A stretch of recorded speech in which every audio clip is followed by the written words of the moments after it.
ಇಂದು ನಾವು ಮಧುಮೇಹ ಅಂದರೆ ಡಯಾಬಿಟಿಸ್ ಬಗ್ಗೆ ತಿಳಿಯೋಣ. ಇದು ಇಂದಿನ ಕಾಲದಲ್ಲಿ ಬಹಳ ಸಾಮಾನ್ಯವಾದಂತಹ ಸಮಸ್ಯೆಯಾಗಿದೆ. ಹಾಗೆಯೇ ಇದನ್ನು ಸರಿಯಾದ ಜೀವನ ಶೈಲಿಯಿಂದ ನಿಯಂತ್ರಣದಲ್ಲಿ ಇಡಬಹುದು. ಇದರ ಸಾಮಾನ್ಯ ಲಕ್ಷಣಗಳು: ಪಾಲಿಡಿಪ್ಸಿಯಾ ಅಂತ ಹೇಳಿದ್ರೆ ಹೆಚ್ಚು ದಾಹ, ಮತ್ತೆ ನೀರು ಕುಡಿಯುವ ಹಂಬಲ. ಪಾಲಿಯೂರಿಯಾ, ಹೆಚ್ಚು ಮೂತ್ರ ವಿಸರ್ಜನೆ, ಹೆಚ್ಚು ಹಸಿವು, ಊಟ ಮಾಡಿದ್ರೂ ಕೂಡ ಹಸಿವು ಅನ್ನಿಸೋದು. ದೌರ್ಬಲ್ಯತೆ, ನಿಶಕ್ತಿ, ವೇಟ್ ಲಾಸ್, ತೂಕ ಕಡಿಮೆ ಆಗುವಂಥದ್ದು, ಗಾಯಗಳು ತಡವಾಗಿ ಮಾಯುವಂಥದ್ದು. ಹಾಗೆಯೇ ಬ್ಲಡ್ ವಿಷನ್ ಅಂತ ಹೇಳಿದ್ರೆ ಕಣ್ಣು ಮಸುಕಾಗಿ ಕಾಣುವಂಥದ್ದು. ಹಾಗಿದ್ರೆ ಏನು ಮಾಡಬೇಕು?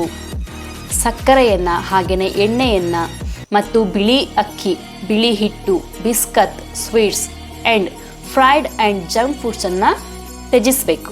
ನಿಮ್ಮ ಆಹಾರದಲ್ಲಿ ಹೆಚ್ಚು ಮೆಂತೆ, ಹಾಗೆಯೇ ಹಸಿರು ತರಕಾರಿ ಆಗಿರ್ಬೋದು, ಸಲಾಡ್ಗಳು ಆಗಿರ್ಬೋದು, ಹಾಗೆಯೇ ಕಹಿ ಇರ್ತಕ್ಕಂತಹ ತರಕಾರಿ ಅಂತ ಹೇಳಿದ್ರೆ ಹಾಗಲಕಾಯಿ ಆಗಿರ್ಬೋದು, ಹಾಗೆಯೇ ಫ್ಲ್ಯಾಕ್ಸ್ ಸೀಡ್ಸ್, ಇವುಗಳನ್ನು ಬಳಸಿ. ನಿಯಮಿತವಾಗಿ ರಕ್ತದ ಸಕ್ಕರೆ ಮಟ್ಟ ತಪಾಸಣೆಯನ್ನು ಮಾಡಿಸುವಂಥದ್ದು.